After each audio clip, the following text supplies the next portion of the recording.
किसी राज्य में एक राजा राज करता था। राजा के केवल एक ही पुत्री थी। राजा बहुत ही कंजूस था। वह हमेशा धन इकट्ठा करने के बारे में ही सोचा करता था। समय बीतता जाता है, परंतु राजा की इच्छाएं और बढ़ती जाती हैं और राजकोष खजाना जितना बढ़ता जाता था, राजा को उससे संतोष नहीं होता था। वह अब धन को लेकर बहुत ही चिंतित रहने लगा। अंत में राजा बीमार पड़ जाता है और उसका बहुत इलाज होता है, परंतु वो ठीक नहीं होता है।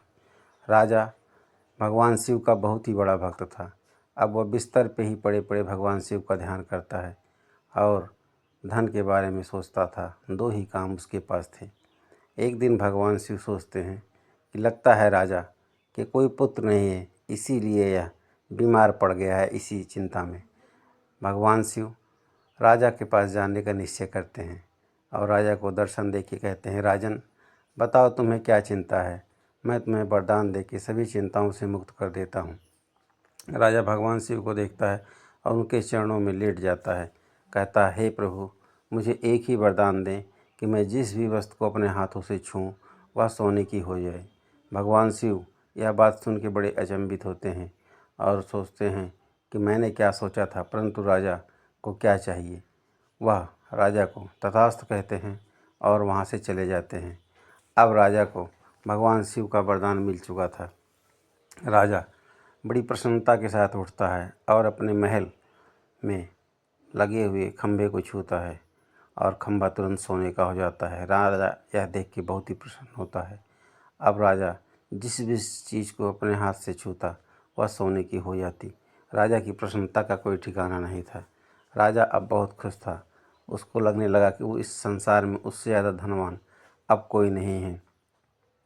दोपहर होने की थी। राजा को भूख लगती है और वह ज्यों ही भोजन करने बैठता है, ज्यों ही भोजन को अपने हाथों से छूता है और भोजन पूरा सोने का हो जाता है।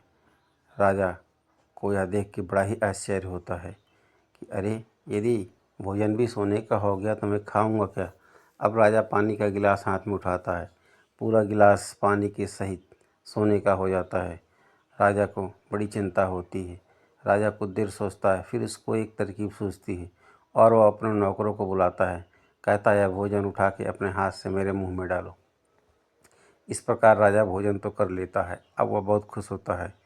उसकी समस्या का समाधान उसको मिल गया था।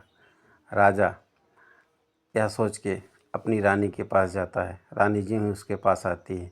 राजा कहता है, रुक जाओ, मुझको छूना मत। यदि मेरा हाथ तुम्हारे शरीर को छू जाएगा तो तुम सोने की हो जाओगी। रानी कहती, यह कैसे हुआ। राजा उसको सारी बात बताता है। राजा रानी बैठ के बातें कर रहे थे। इतने में राजा की पुत्री वहाँ आती है और अपने पिता से खेलने लगती है। राजा अपने हाथों को पीछे कर लेता है ताकि पुत्री को न छुए, परंतु राजा की पुत्री खेलते खेलते राजा की मूछ पकड़ के उसको खींचने लगती है। अब राजा को असहनीय दर्द होता है और वो अपने हाथ से अपनी पुत्री का हाथ पकड़ के खींच लेता है। इससे राजा की पुत्री सोने की हो जाती है। अब यह देख के राजा कि मानो होश ही उड़ जाते हैं और वह ज़ोर ज़ोर से रोने लगता है और भगवान शिव को याद करने लगता है।